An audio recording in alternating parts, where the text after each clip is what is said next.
Hello दोस्तों, स्वागत है आपका एक नए क्लास में। आज अपनी सीरीज की 7 यानी 7वीं या 8वीं वीडियो होगी। जो लोग पहली बार देख रहे हैं, 15 डेज की पूरी सीरीज चल रही है। आप जाइए और 12th की इंग्लिश की प्लेलिस्ट को देख लीजिए। इनकी पीडीएफ आपको मिल रही है टेलीग्राम पे बी डिकेडेंट 12th पे सर, ठीक है।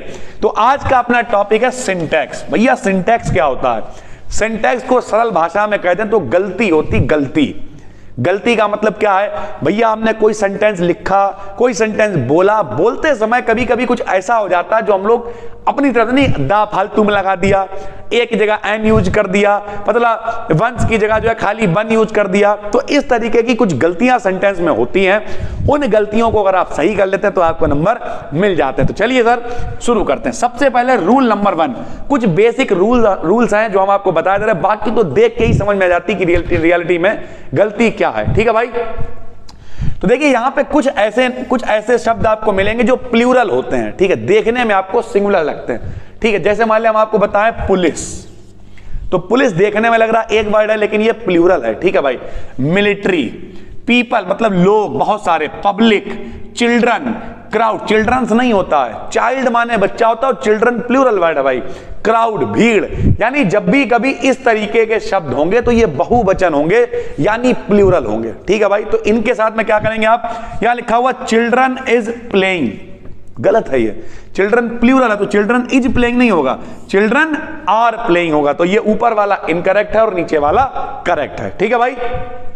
समझ में आ गया आपको? क्या एक आपको गलत सेंटेंस दे दिया होगा, उसे सही करने के लिए आपको क्या करना पड़ेगा? सही करने के लिए आपको करना पड़ेगा कि जो गलती है उसे ढूंढ के सही कर दो भाई, ठीक है। अगला देखते हैं। अगला है, अब ये देखिए इसी का एक और एग्जांपल हमने दिया, क्राउड हैज गैदर्ड। तो हैज तो सिंगुलर के लिए यूज करते हैं ना, हैव यूज करेंगे वो प्लूरल के लिए। क्राउड हैव गैदर्ड, ठीक है, भीड़ इकट्ठी हो चुकी है, ठीक है। दूसरा रूल क्या? Before brand name use of the, ठीक है। यानी कोई ब्रांड नेम है जैसे the B decadian, the Amit बढ़ाना, द अमर उजाला, द दैनिक जागरण, कोई यूनिक चीज है।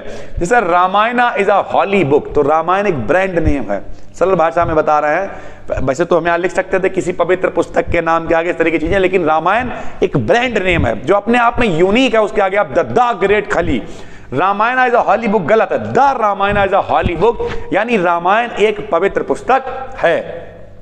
Bible is a holy book, तो the Bible is a holy book. Quran is a holy book, तो the Quran is holy book, ठीक है भाई।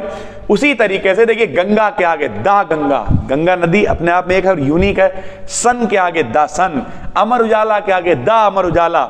New true temple of education, ये अपनी जो ऑफलाइन कोचिंग है उसका नाम था, पहले चेंज कर दिया है, the new true temple of education. B decadian, the B decadian. Sun rises in the east, sentence है तो आप क्या कर दोगे?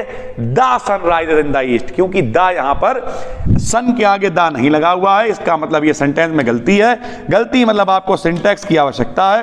क्या करोगे आप? सन के आगे द लगा दोगे यानी the sun rises in the east, ठीक है भाई। रूल 4 में भी हम यही बता देते हैं, जिस तरीके से पैसिफिक, कोई महासागर है तो पैसिफिक क्या है? प्रशांत महासागर, तो द पैसिफिक। सहारा, तो द सहारा, सहारा मरुस्थल है, सबको पता है। हिंद ओशियन, हिंद महासागर है क्या? तो द हिंद ओशियन, ठीक है भाई। तो इस तरीके से कोई भी चीज जो अपने आप में यूनिक है सरल भाषा में, उसके नाम के आगे पहले हम लोग द लगा देते हैं। उसी तरीके से अगर कोई सुपरलेटिव डिग्री है, सुपरलेटिव डिग्री क्या होती है? उससे अच्छा कुछ नहीं है। हमने कहा ग्रेट, ग्रेटर और ग्रेटेस्ट, ये हो गया सुपरलेटिव, इससे अच्छा नहीं हो सकता है। तो ग्रेटेस्ट के यानी हमेशा सुपरलेटिव डिग्री के आगे क्या लगाएंगे हम लोग? दा का यूज करेंगे। जैसे Ram is longest, long, longer, longest, यानी इससे लंबा कोई है ही नहीं। तो Ram is longest boy in the class, समझ गए आप? तो जब कभी भी सुपरलेटिव डिग्री तो क्या लगा देंगे? राम इज द लॉन्गेस्ट, यानी इससे अच्छा कुछ भी नहीं है भाई, ठीक है। उसके बाद अगर हम लोग बात करें रूल 6, हिस्टोरिकल प्लेस है कोई, ताजमहल तो द ताजमहल, इंडिया गेट तो द इंडिया गेट, ठीक है भाई। बिफोर द हिस्टोरिकल डेट्स, कोई डेट है 15 अगस्त 1947, सबको पता है क्या हुआ था, हमारा देश आजाद हुआ था, तो द 15 अगस्त 1947, ठीक है। Before the sound of AEIOU, sound से मतलब होता है, ठीक। जैसे यहां पे देखिए लिखा हुआ MLA, लेकिन MLA एक ही साउंड आ रही ना, तो NMLA बोलेंगे। ऑनेस्ट, तो ऑनेस्ट है एच से, लेकिन ऑनेस्ट ओ की साउंड आ रही है, तो AEIOU अगर आर्टिकल की साउंड आ रही है तब भी हम लोग क्या करेंगे? एन लगाएंगे, ठीक है भाई।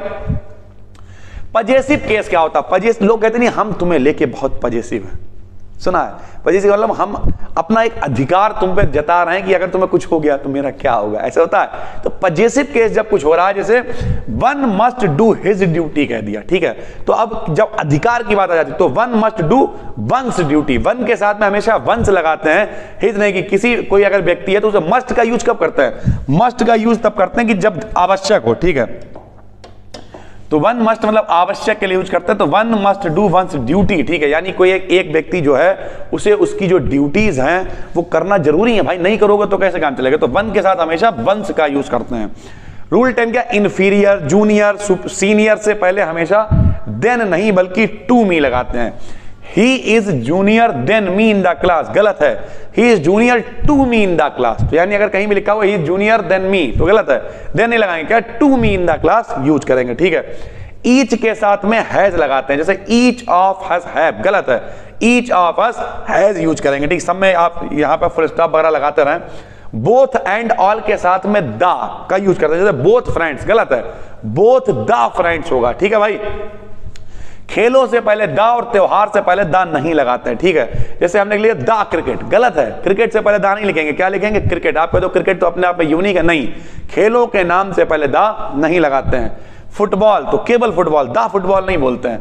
पेज से पहले दा, जैसे द फर्स्ट पेज, ठीक है, इस तरीके की चीजें, तो कोई पेज है, the first page, the second page, तो आप लगा सकते हैं, ठीक है। राइटर के नाम से पहले द नहीं लगाते हैं, कोई राइटर है तो नहीं लगाएंगे, लेकिन अगर तुलना करी जा रही है तब हम लोग लगाएंगे, जैसे द वाल्मीकि's रामायण, गलत है ये, लेकिन Kalidas is the Shakespeare of India, तो कालिदास हैं शेक्सपियर, भारत के शेक्सपियर, तो इसका मतलब क्या है? शेक्सपियर से तुलना हो रही है तो इनके नाम से पहले दा लगा देंगे, लेकिन अगर यहां वाल्मीकि के पहले दा लगा हुआ तो ये गलत है, सिंगल है तो नहीं लगेगा, तुलना हो रही है तो दूसरे जिससे तुलना हो रही है उससे पहले दा यूज कर लेंगे, ठीक है। कोई जानदार सजीव के साथ दा हमेशा यूज करेंगे, जैसे the boy who is singing is my who is singing is my brother, यानी जो लड़का गा रहा है वो मेरा भाई है, तो बॉय के पहले दा यूज कर दिया। तो इस तरीके की चीज है। एग्जाम्पल क्या? फिजिक्स आर, देखिए गलत है, फिजिक्स आर नहीं होता, फिजिक्स इज सिंगल सब्जेक्ट है, ठीक है। अब कुछ लोग कहेंगे फिजिक्स में एस लगा हुआ तो प्लूरल है, नहीं, इज लगेगा। His brother is an university student, तो his brother is a university student, ठीक है, तो आ का यूज यहां पे करेंगे, ठीक है भाई। तो ये जितनी भी चीजें हैं सारी की सारी आपको दिखा दी हैं, बहुत सारे रूल्स हैं, ठीक है। सिंटेक्स का मतलब ही होता है आपको सेंटेंस पढ़ने में ही लगेगा कि ये गलत है, ठीक है। जैसे हमने कहा गंगा इज द, ठीक है, गंगा इज द, मान लिया हॉली, अब यहां पे इस तरीके से नहीं कह सकते, मान लिया नील नदी है, ठीक है, तो हम कहते हैं नील नदी इज द लॉन्गेस्ट रिवर। अब हम कहते हैं नील नदी इज लॉन्गेस्ट, तो देखने में लग रहा है यहां पे दा लगना चाहिए ना, तो जब कभी भी सेंटेंस को पहला पूरा पढ़ के देखिए, ज्यादातर कंडीशनों में सेंटेंस पढ़ने में ही गलती पकड़ में आ जाती है, नहीं आती है तो ये कुछ रूल हमने आपको बता दिए हैं, इन्हें आप फॉलो करें। बाकी अनसॉल्व वगैरह की भी प्रैक्टिस आने वाली इन्हीं 15 दिनों की सीरीज के अंदर हम पूरे सेट 2-3 प्रैक्टिस करवाएंगे। नए हैं तो चैनल को सब्सक्राइब जरूर कर लें, क्योंकि ये जो पूरी पीडीएफ वगैरह आपकी पढ़ रही हैं, हमने आपके लिए synonym, antonym, idioms, phrases, poetry पूरी कंप्लीट करके प्लेलिस्ट दे दी है, बस आपको मन लगा के पढ़ना है दोस्त। अगर आप 2 घंटे प्लेलिस्ट में दे देते हैं पोएट्री वाली पे, तो आप मान के चलिए 6 और 4 10 नंबर आपके पक्के हो जाएंगे। पोएट्री में क्या आता है? 4 नंबर का एक सेंट्रल आइडिया आ जाता है, 6 नंबर के आपके 2-2 क्वेश्चन आ जाते हैं, 2-2 नंबर के 3, ठीक है। तो अगर आप मन लगा के पढ़ोगे, इस बात की गारंटी है पोएट्री में मजा काट दोगे। उसी तरीके से आज ये 7वीं 8वीं वीडियो अपनी 7th होगी जहां तक, ठीक है, और अभी बची हुई 7 वीडियो में हम लोग मजा काटने वाले हैं। फिजिक्स की वीडियो 4 आ चुकी हैं, 5वीं वीडियो में हम इंपॉर्टेंट बताएंगे आपको कौन कौन से टॉपिक्स पढ़ने हैं, और बची हुई 2 वीडियोस में हम आपके लिए 7 वीडियोस में, मतलब 2 वीडियो में न्यूमेरिकल लेके आ जाएंगे। केमिस्ट्री की 1 वीडियो आ गई है, जाइए बी डिकेडेंट 12th पे 35 मिनट्स की वीडियो है, 6 और लानी है जो जनवरी के अंदर ही आ जाएंगी, और बायोलॉजी लगभग कंप्लीट है। एक प्लेलिस्ट इस चैनल पे 47 वीडियोस हैं, और दूसरी 25 वीडियोस अपने दूसरे चैनल बी डिकेडेंट 12th पे है। दोनों को अगर आप आराम से देख लेते हैं, हम इस बात की गारंटी ले रहे हैं, बायोलॉजी आप 100% करके आओगे, बस इतना ही करना है। बाकी नए हैं तो चैनल को सब्सक्राइब जरूर कर लीजिए। टेलीग्राम पे मिल जाएगी पीडीएफ, जाके सर्च करिए बी डिकेडेंट 12th। हम मिलते हैं आपसे एक और वीडियो में, तब तक के लिए धन्यवाद।